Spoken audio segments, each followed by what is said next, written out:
आखिर बात क्या है जो तुम ननद भौजाई आपसे गिरा रही हो?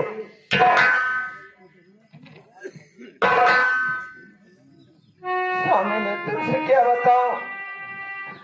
आज सुबह में उठी और मैं अपने बेटे को अपने रूबी को देकर मैं नहाने के लिए चली गई। उसके बाद मैं रूबी के आग जलाकर और वो पतीले में पानी गर्म करने के लिए रख दी थी। लेकिन जब वहां से मैं नहाकर वापस आई मैं जाकर पतीले में देखी तो पतीले में मैं क्या देख रहा हूँ कि पता नहीं किसी ने हमारे मुन्ने को पतीले में काट दिया।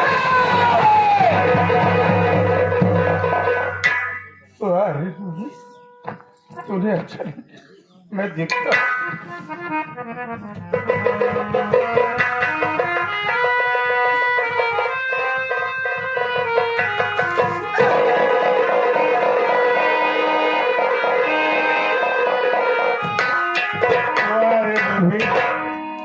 अगर तूने बच्चे को तेरे सहारे छोड़ के गई थी और हराम चाहती बहन के नाम पर कलंक कह तू। अरे तू खा गई मेरे मासूम बच्चे को ना।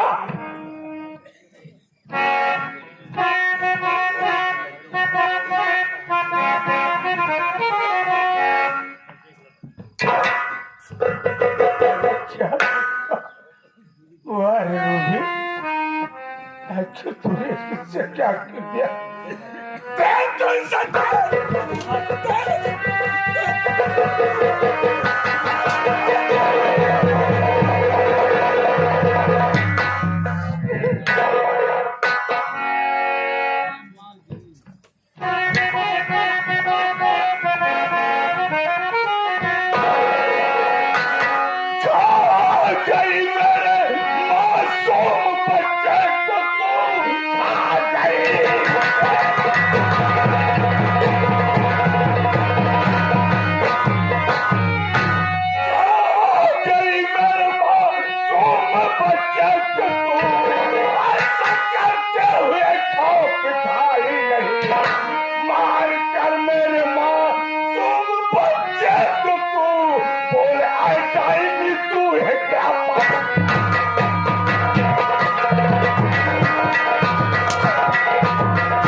की हो गई।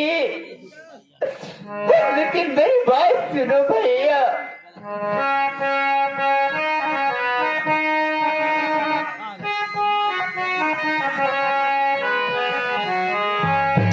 नहीं भैया जी मैंने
भलाई सी में कि मेरी नजर से दूर हो जा, नहीं तो आज मैं मारते मारते चली।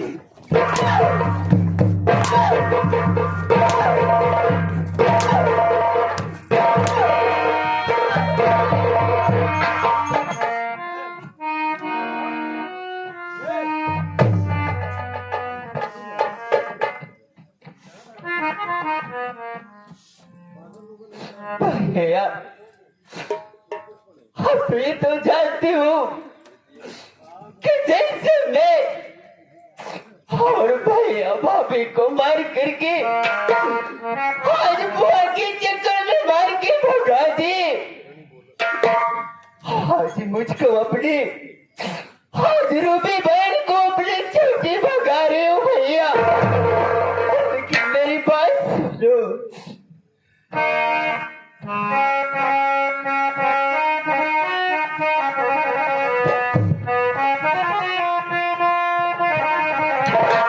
हरि पौआ पकड़ के रोई,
ऐसी बहन को तो दुनिया में पैदा नहीं होना चाहिए। रीता चल इस वक्त मेरे लिए पहले चाय बना, उसके बाद देखते हो क्या होता। ठीक है चल मेरे साथ।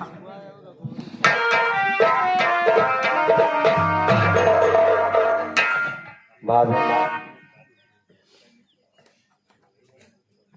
आप अच्छे तरीके से देख रही हो कि बड़े भैया को ना जाने क्या हो गया है, जिसे देखो उसी के ऊपर अपने जुल्म को डाल रहे हैं और इस घर से बेघर कर रहे हैं। भाभी माँ मैं मानती हूँ मुन्ना, आपसे हाथ जोड़ के विनती है, मैं आपके पाँव पड़ता हूँ भाभी माँ, आप कभी ऐसी कोई गलती मत करना जिससे भैया आपको इस घर से बेघर कर दे और हम सब बेसहारा हो जाए। भाभी माँ बेसहारा हो जाए। मुन्ना तू तो खुद जानता है मैं सबकी गलतियां मानकर, मैं सबकी गलतियां सुनकर मैं अपने ऊपर खुद ही ले लेती हूँ, लेकिन पता नहीं क्यों बुआ हर वक्त नाराज ही रहती है और थोड़ी थोड़ी बात जा करके तेरे भैया से बता देती है। जाने उनसे कौन से प्यार नहीं मिलता, मैं चाय नाश्ता, बल्कि हमारी सासू माँ इस घर में है, मुझसे अपना सासू माँ मानती हूँ मुन्ना। भाभी माँ हम तो चाहे जैसे उसे माँ का प्यार दे देंगे, लेकिन वो कभी हम लोग को अपने बच्चों का प्यार नहीं दे सकते हैं भाभी माँ, क्योंकि हमें आप देख तो रही है थोड़ी थोड़ी सी बातों में इतनी बड़ी बातें हो जा रही है कि जिसे भी जो भी गलती कर रहा है इस घर से बेघर हो जा रहा है। मैं खुद ही नहीं समझ पा रही मुन्ना, इन्हें पता नहीं क्या हो गया है, ऐसा कभी करते भी नहीं थे, लेकिन पता नहीं क्या वो इन्हें सिखा देती है कि वो हर वक्त खपा ही रहते हैं। भाभी माँ आओ चलते हैं, नहीं थोड़ी सी भी देरी हो जाएगी तो बुआ भैया को कुछ न कुछ बातें इधर उधर की बताकर हमें और आपको दोनों को मारवाएगी।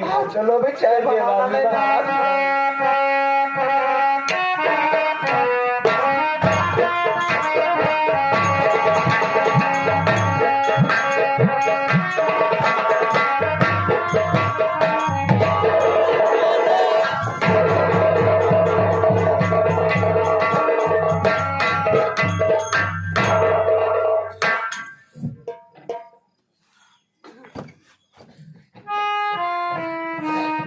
मालिक। अरे मैं तो कभी अपने नसीब में नहीं सोची थी कि आज ला करके मुझको गाँव से गाँव मोड़ पर ला करके खड़े कर दिया।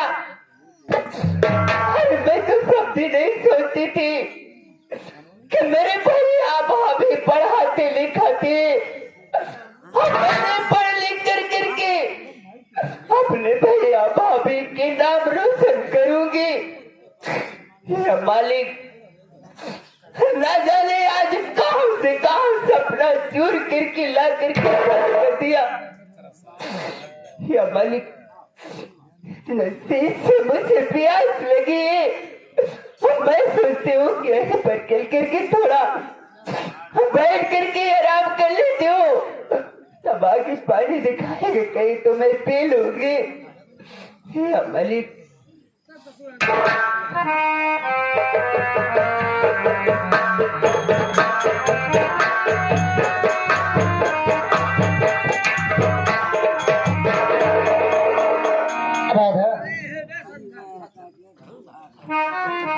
देखो कैसी लड़की जंगल के बीचे बीच रास्ते में बैठी है, जरा उससे पूछो। ठीक है स्वामी।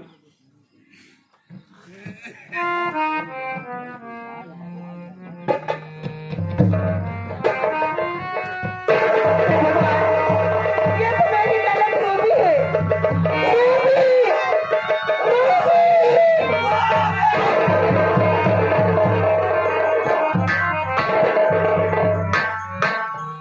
भगवान तुझे तो घर पे होना चाहिए अपने स्वामी सामने, लेकिन तू यहाँ क्या कर रही है?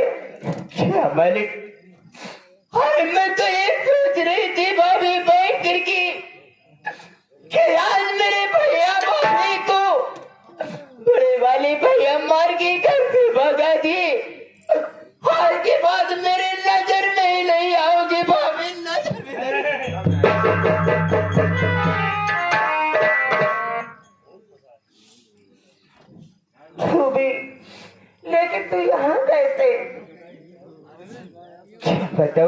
बताऊंगी।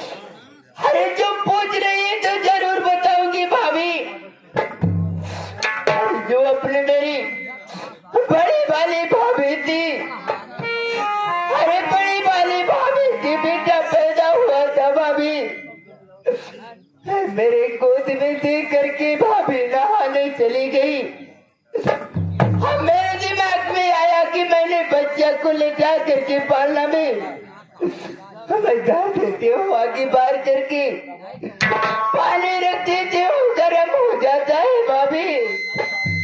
हम चली गई नलका पे हाथ गोड़ धोने के लिए, और ना जाने अपने घर में आराम से कौन आया कौन नहीं, और फिर वो नहा करके उसे पतीलों में डाल